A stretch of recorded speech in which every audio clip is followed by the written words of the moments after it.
Assalamualaikum warahmatullahi wabarakatuh. Alhamdulillahirabbil alamin.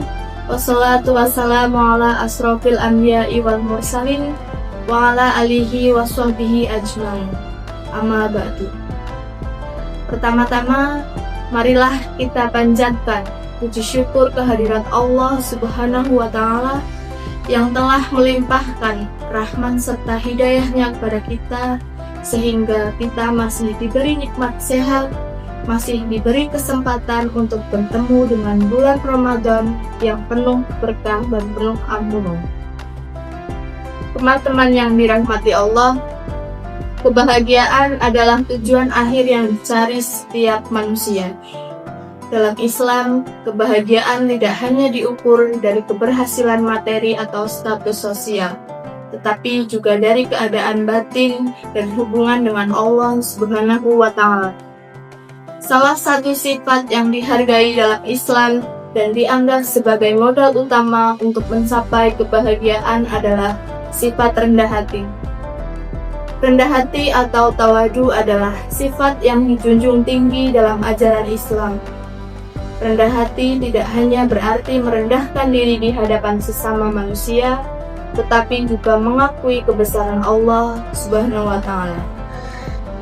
Allah Subhanahu wa Ta'ala berfirman yang artinya, dan hamba-hamba Tuhan yang Maha Penyayang itu ialah orang-orang yang berjalan di atas bumi dengan rendah hati, dan apabila orang yang bodoh jahil menyapa mereka, mereka mengucapkan kata-kata yang mengandung keselamatan. Quran Surat Al-Furqan ayat 69. Ayat ini menunjukkan bahwa orang-orang yang rendah hati adalah hamba Allah yang menyadari kerendahan diri mereka di hadapannya.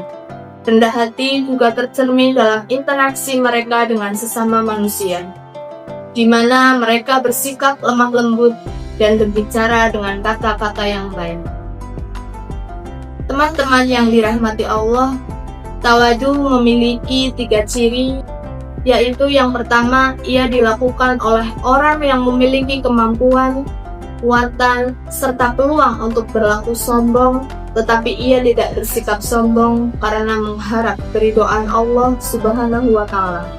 Yang kedua adalah tidak dilakukan secara berlebihan. Jika berlebihan, tawadu bisa berubah menjadi sombong ataupun membanggakan diri. Kemudian yang ketiga adalah tawadu dilakukan pada waktu dan situasi yang tepat. Dalam hal ini diperbolehkan berperilaku sombong di depan orang yang sombong, sebagaimana sikap berjalan tegap dengan gagah di depan musuh dalam peperangan. Teman-teman yang dirahmati Allah, ada beberapa cara untuk mencapai rendah hati, antara lain yaitu yang pertama, melakukan refleksi diri. Seseorang perlu melakukan refleksi diri secara teratur untuk menyadari kekurangan dan kelemahan dirinya. Ini merupakan langkah awal untuk mencapai rendah hati. Yang kedua yaitu dengan cara melakukan meditasi. Dengan merenung dan berkontemplasi tentang kebesaran Allah dan keajaiban ciptaannya, seseorang dapat merasa lebih kecil di hadapannya. Kemudian yang ketiga, berusaha untuk memperbaiki diri. Rendah hati bukan berarti membiarkan diri tetap dalam keadaan yang kurang baik. Seseorang tetap perlu berusaha untuk memperbaiki diri dan mencapai potensi terbaiknya. Kemudian yang keempat adalah berbuat baik kepada sesama.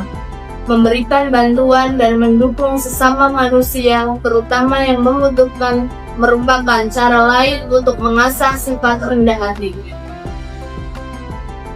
Berikut adalah beberapa manfaat rendah hati dalam pencapaian kebahagiaan, yaitu yang pertama, kedekatan dengan Allah.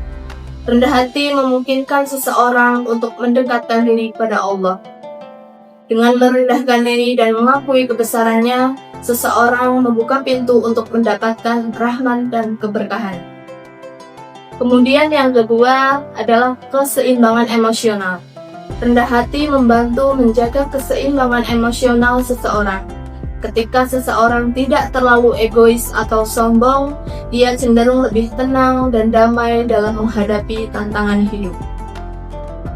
Kemudian yang terakhir adalah hubungan yang baik dengan sesama. Sifat rendah hati memperkuat hubungan sosial. Orang yang rendah hati lebih cenderung bersikap santun, menghargai pendapat orang lain, dan tidak merendahkan orang lain. Yang ketiga adalah hubungan yang baik dengan sesama. Sifat rendah hati memperkuat hubungan sosial. Orang yang rendah hati lebih cenderung bersikap santun, menghargai pendapat orang lain, dan tidak merendahkan orang lain. Kemudian yang terakhir adalah penerimaan kekalahan dan kegagalan. Rendah hati membantu seseorang untuk lebih mudah menerima kekalahan dan kegagalan. Mereka tidak terlalu merasa terpukul oleh kesulitan hidup karena mereka tahu bahwa segala sesuatu berada di bawah kehendak Allah Subhanahu wa Ta'ala. Dengan merangkul sifat rendah hati sebagai modal utama, seseorang dapat mencapai kebahagiaan yang lebih mendalam dan berkelanjutan menurut ajaran Islam. Kesadaran akan kerendahan diri, penghargaan terhadap sesama manusia, dan hubungan yang kuat dengan Allah adalah kunci utama menuju kebahagiaan yang sejati. Demikian apa yang dapat saya sampaikan. Kurang lebihnya mohon maaf. Wabillahi taufiq wal hidayah. Wassalamualaikum warahmatullahi wabarakatuh.